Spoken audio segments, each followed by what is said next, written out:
Hey, Shahin, so talk to us. What's one piece of advice you can give us this Monday morning? Well, first of all, thanks so much for having me. I appreciate the time and the opportunity.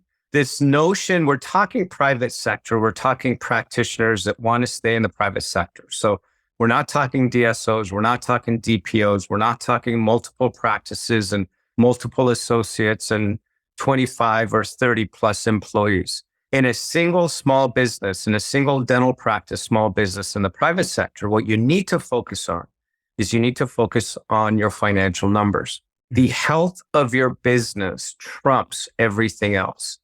And the more old schooled or seasoned dentists that, got licensed in the 80s and the 90s and maybe even a little bit later, their thought process is that we need to focus on the patients and the patients come first. Well, I tend to say, yes, patients certainly have value when you're working in your business. But when you're working on your business, everything is trumped by the health of your business, and that comes from your financial numbers. So if you are a private dentist in the private sector, you want to focus on understanding your financial numbers. And that's really most important, because if you have a healthy business, you'll be much better capable and able to take care of your patients in your community at the highest quality possible. If you're in a stressed environment and you have financial stress in a business and you have to try to meet payroll, you have to try to pay rent, it becomes a lot more complicated as far as the efficiency and patient experience of what your patient in your community will experience at your practice. Okay. So then break it down for us. What's the health or what does it healthy look like? Yeah. So, there's a lot of notions as far as what you need to net out of a practice. Ideally, you want to net at least 30% as a private practitioner or more. Ideally, you want to get, even some of the more seasoned dentists that really understand how to efficiently run their business, they're over 50% on their net from their practice. So if you are in a practice that's $1 million, do you want to be in a situation where you're netting 200,000 or you're netting 400,000? That comes a lot from the practical components of how much attention you pay attention to the financial numbers. So I would say minimum, you want to be 30% net out of your business. So then what financial numbers should we start paying attention to right now? If we're listening to this and we're thinking, okay, I have a analytics software, we're looking at the numbers, what do we got to pay attention to? Yeah, look at your expense report. And so there's the practice analysis software that if you've been in business for 3 to 5 years, you should incorporate. But you also have to look at your bookkeeping and your expense reports. And the key number that you want to pay attention to right out of the gate is payroll. Payroll is one thing that's really out of control in most dental practices that we're discussing here today. So I think that's a really important component of what you need to pay attention to first. That's your biggest expense. Then obviously you got to deal with rent. You got to have a distinction between fixed expense and variable expense. Fixed expenses are payroll, or your rent, or your office loans or business loans that you're holding every month that you have to pay out to every single month. Variable expenses are a little bit more your marketing, your supplies, and some other factors that come in. But you have to really pay attention to payroll. I think that's one key component that a lot of doctors are really overlooking. And what ends up happening is complacency comes into play. Empathetic doctors are paying attention to the employees that they've had long-term in their practice. And so we have to understand, again, financial numbers trump everything else. The business health trumps everything else. If the numbers don't make sense, it's time for you to make some decisions. That's interesting. So then when it comes to the payroll being out of control, what is out of control? What have you seen? Yeah. So one key metric that a doctor needs to pay attention to is production per hour. What their production per hour is dictates a lot about a practice. And you want to target being $600 per hour plus. If you're a private practice owner and you're at $300 an hour, $400 an hour, you're not really running a very efficient business. You want to be a macro producer. And there's a lot of discussion in this, and we don't have enough time to get into all the details. But an important metric to pay attention to is when I am clinically in the practice, what is my production per hour? And we notice that if your production per hour is low, payroll is going to go up. And so many times what we recommend is you have to be innovative in order to create ideas, in order to grow your business. Or the other option, obviously, is you don't have to be open 5 days a week in order to hit your production. If you're producing $400 an hour and you're coming home at $3,000 days, 5 days a week, you can do that in 3 or 3.5 days. You don't need to be open 5 days a week. That automatically reduces your payroll. You mentioned being innovative to grow your practice.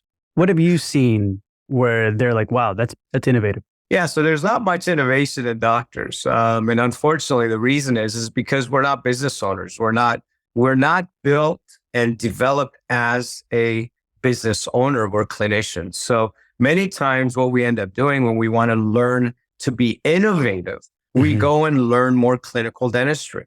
But the reality is to be innovative means things like this. How do I build a system or an operation in my business to where I'm able to maximize lead generation at the top of the funnel? We're talking now sales funnel. How do I maximize lead generation? How do I maximize my ability to engage with the leads? How do I optimize that engagement to convert into new patients in my practice? And how do I optimize those new patients to say yes to me? And so that system or that operation is pretty much non-existent in most private practices. So one of the things that I would highly recommend on the innovation side is you got to upgrade your business to 2024, which is where we are today. Still, many practices are lacking the systems, the technology, and the software in order to run an efficient operation. And so that's the first thing, is really take a look inside your operations and see where you're lacking, where you're not up to date in what the standard practices are today. Upgrade, update yourself, and then build these systems and operations in order to maximize the potential lead generation coming in. Because at the end of the day, one great way you can grow your business is by getting new patients to say yes to you. So if we're looking at our operations right now and our systems, how do we know we need to upgrade it? For example, if we're like, I'm just going to give you an example, right? I'm going to say some names.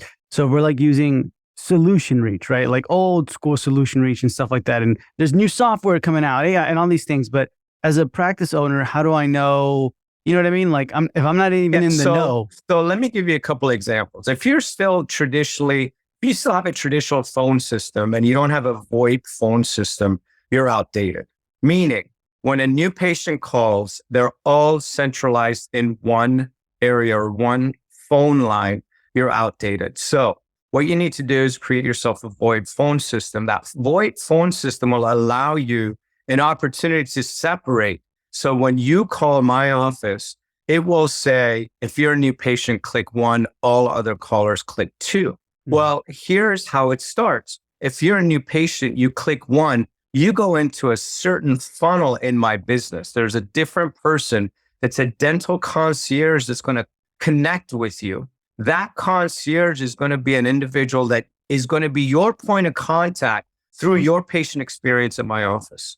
And so now you have a point of contact, we'll name her Jill, who you can go to every single time when you have administrative questions, insurance questions, scheduling questions, what's next questions, and financial questions. That is your point of contact.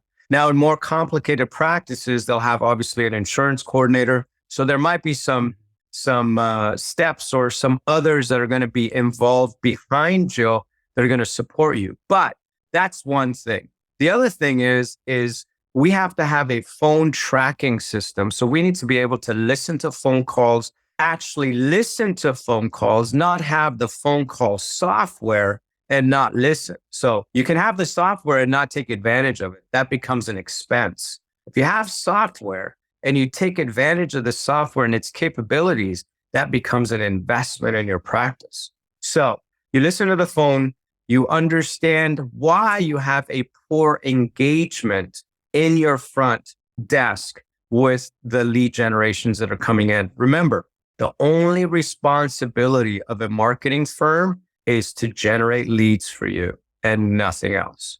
So everything else, as soon as they trigger that lead, the marketing firm's job is done. Now it's your internal team that takes over.